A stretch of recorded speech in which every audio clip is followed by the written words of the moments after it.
So yun mga kamaster, lakad pa lang po kami.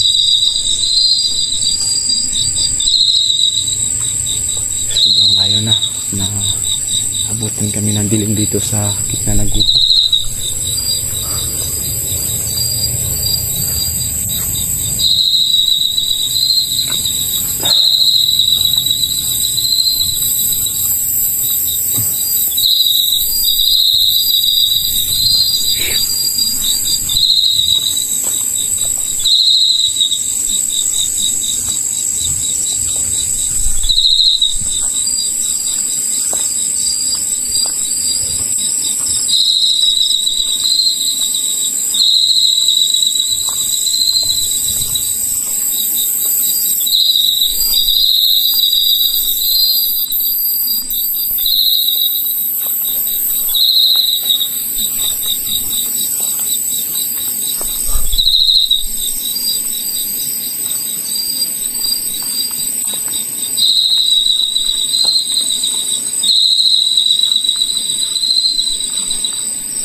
Uy,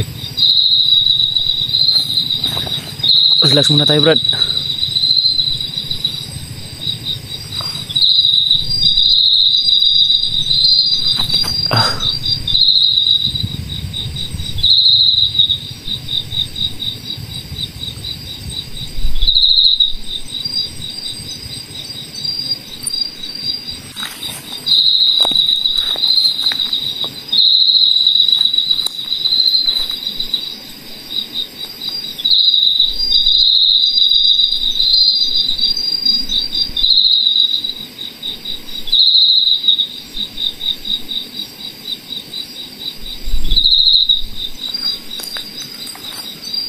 So yun, what's up mga kamaster.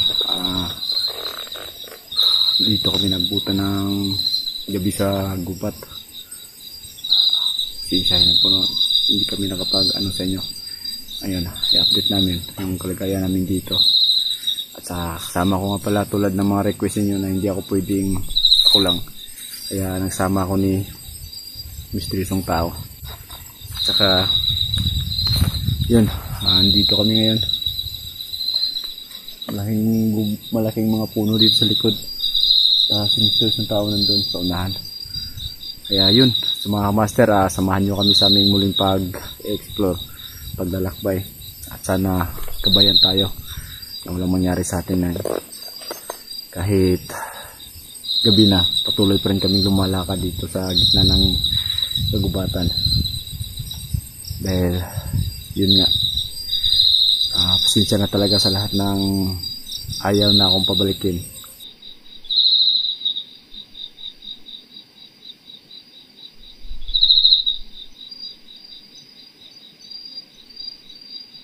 Ano pa kami, hindi pa kami nakaakyat talaga sa bundok. Kumbaga nasa ano pa lang kami, paahan. Mga siguro pag kabukas bukang liwayway, lalakad na kami. Yung mga gamit namin nandito, kunti lang yung nadala namin ng mga pagkain dahil walang-wala din.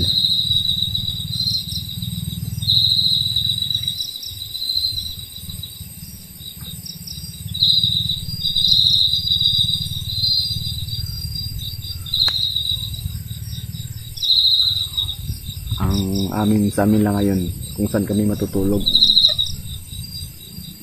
Siguro dito na lang siguro. Medyo ano na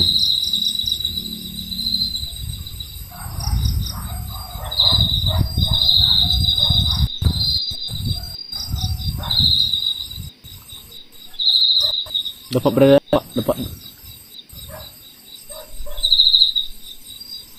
Dapat brad. Parang may mga tao brad. Sa ganitong oras mga master, may mga tao pang ano dito sa bundok. May mga aso pa silang dala. Pero hindi kami makikita dito kasi medyo may kalayuan na kami. Saka makikita namin sila pagpatungo sila sa amin kasi may sapa. Yung baril mo.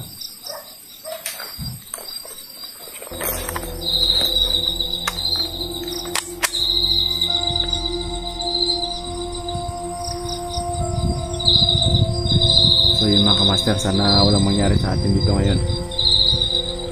Sa kinabukasan siguro, pag putok ng bukang liwayway, abanti na rin tayo mga kamaster.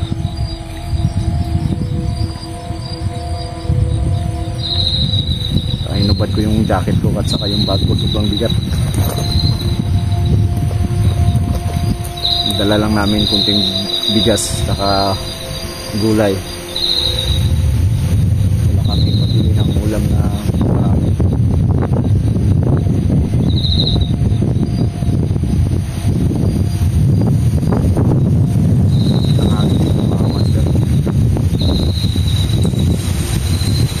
Siguro hahanap kami kung saan kami pwede talagang matutulog kasi parang uulan.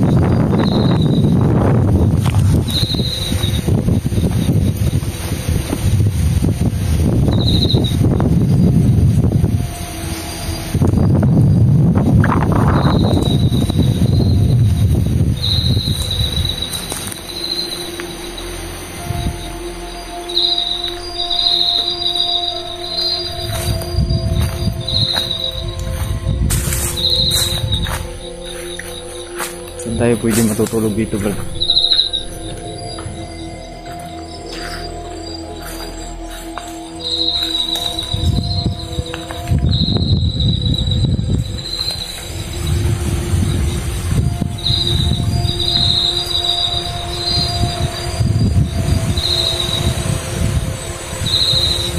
Lakas ng hangin.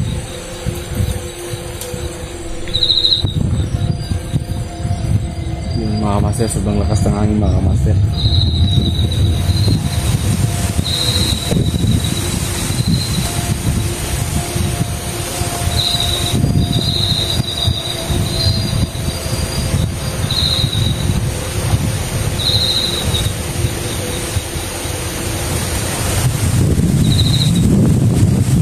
Nandito kami sa medyo may kataasan na bundok kaya yung hangin parang ground zero yung hangin. Hindi man namin kung saan kami tutulog kasi parang pa ano yung ulan, parating yung ulan.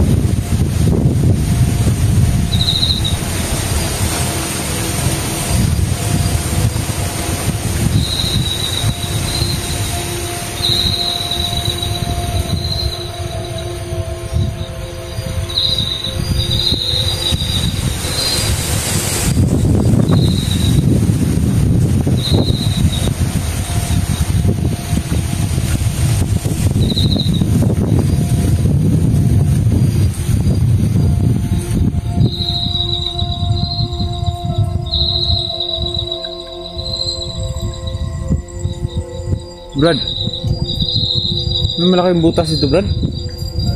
Parang ano to, sapa o pispan o ano to? Parang sobrang lalim.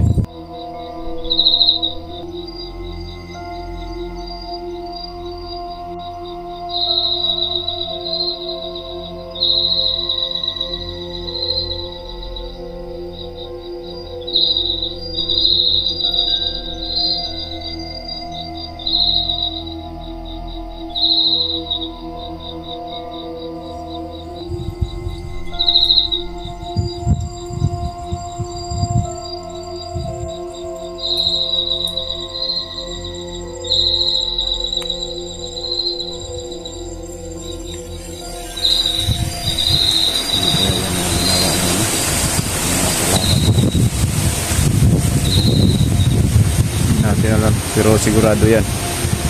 Parang dito siguro dumadaan yung mga sasakyan nila kung maghahakot ng dinamita. So yun mga kamaster, oh. Sobrang lalim ng bangin. Nandito kami sa taas kaya yung hangin medyo malakas.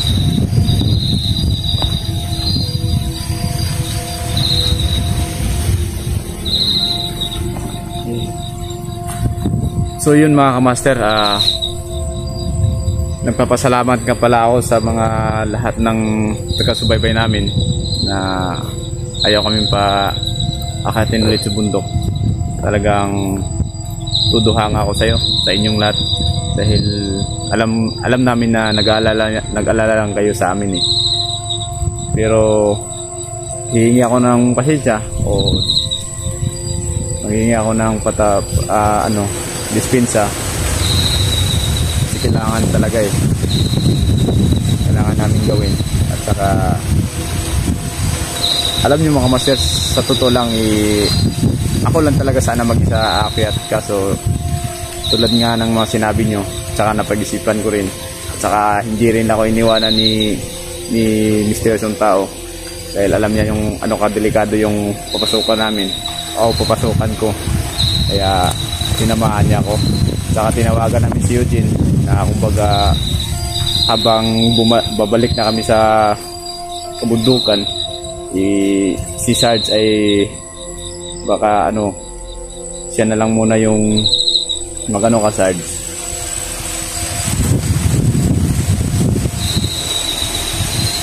Pero ito lang mga kamaster, iba yung kaba ng dibdib ko ngayon. Para bang alam mo yung pakiramdam na parang may mangyayari sa'yo. Yun yung pakiramdam ko mga kamaster eh. Pero hindi ko pinapakita yun sa kasama ko dahil sa akin lang naman, ako lang naman yung nakaramdam eh. Kaya sana wala. Sana lahat ng lakad natin nandyan pa rin kayo, nakasuporta. At magpapasalamat ako ng lubos-lubos para lang sa makabawi rin na kabutihan yung na pinakita sa amin.